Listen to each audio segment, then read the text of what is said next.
let's go to now to Brother Biniam. We have seen, Gabriel has touched upon it. We have seen developments, especially the TPLF after they got back to Mekelle. Especially I think it was yesterday, him and General Sadkan, the interviews that they gave. It's literally denying the whole thing that was said in the beginning of this month. Some people say, or some analysts say, what gives the ground is that there is a difference, or what has been agreed in Pretoria and in Nairobi. Can you tell us, from seeing the action and of what you have read and everything, what made TPLF, to change its tone or to change its statement or totally to even deny? Can you, maybe you can withdraw some points from the agreements, and we can discuss. Thanks, Mahlet. I couldn't agree more with what Besai Gabriel has already raised. Very important points that he mentioned, and I need to look into that. By backtracking how this peace agreement came about, and the conditions written there, and the intents, and the overall outlook of it. Remember that in that Pretoria engagement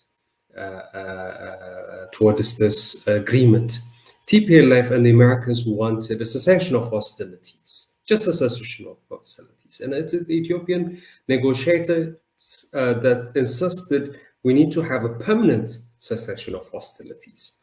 That means that it must be a path towards a permanent peace, not just stop this war so that when TPLF regroup again, come back and wage another war. And then all those last three war adventures of TPLF, what we have seen is that they stop at a regroup and then wage a war. Stop and regroup and wage a war. So they wanted it as a delaying tactic to stall the momentum that NDF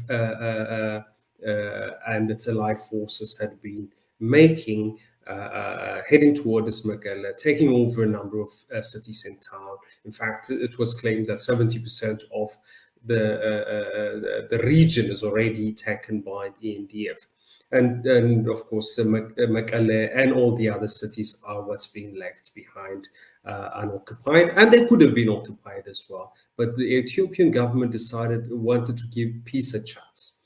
The only way out of this conundrum is eventually some kind of peaceful settlement.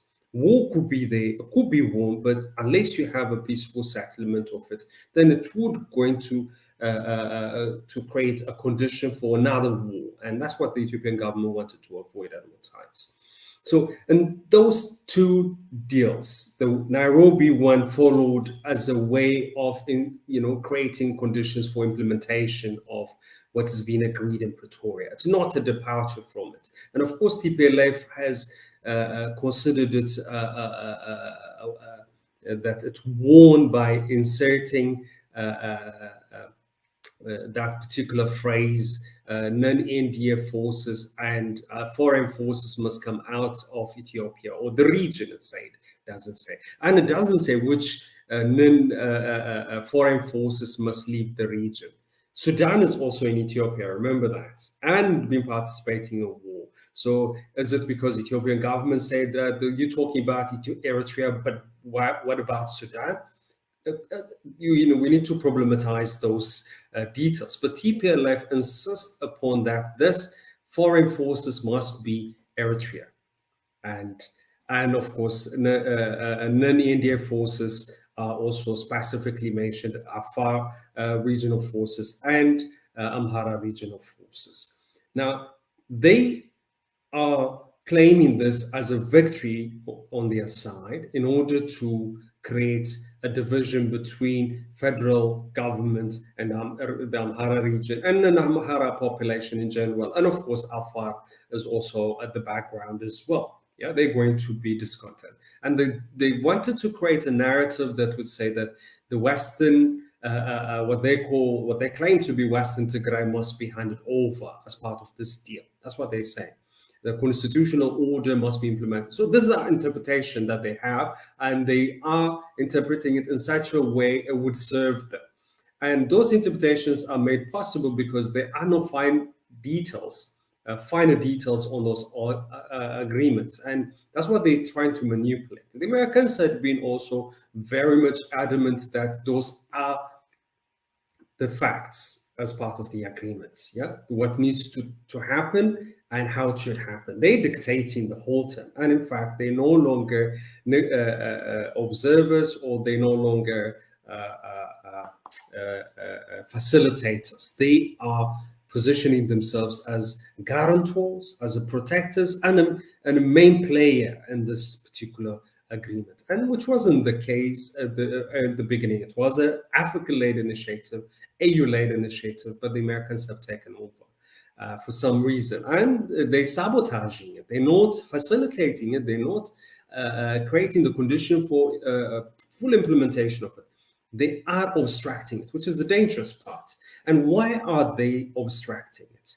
Once again, it's a match in heaven between TPLF and the Americans. The Americans want also a division between Eritrea and Ethiopia, and some kind of tension between Amhara within Ethiopia itself, yeah, between the Amhara and the federal government. Their assessment is that if the Amhara region is not giving federal government a strong support, it will be in a weaker position and could arm twist it and makes their position in negotiating with Ethiopia a lot stronger. That's the kind of assessment, silly assessment. For the TPLF, divided Ethiopia is, it's a great thing for them, but also a divided region is also great for them.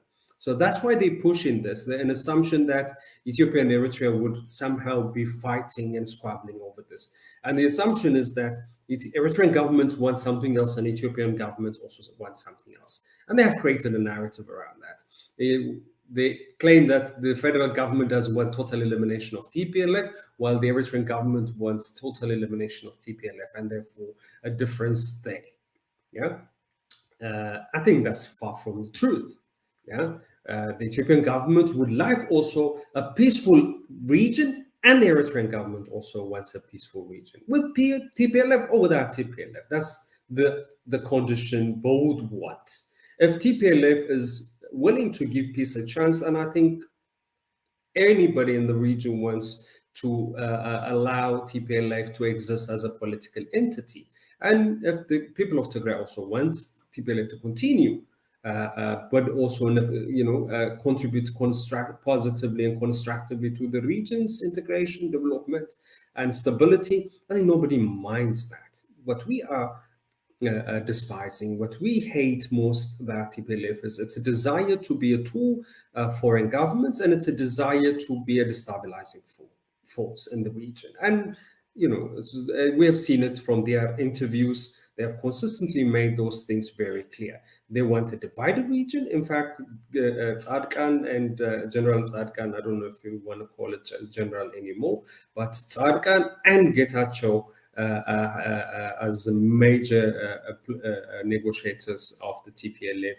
are saying that these are the things they want. They want to stall the military movement momentum of Ethiopian government forces, and buy time and regroup themselves, create a condition that would allow them to create a tension between Ethiopia and Eritrea, and also between the federal government and the Amhara region and forces in the region of Amhara.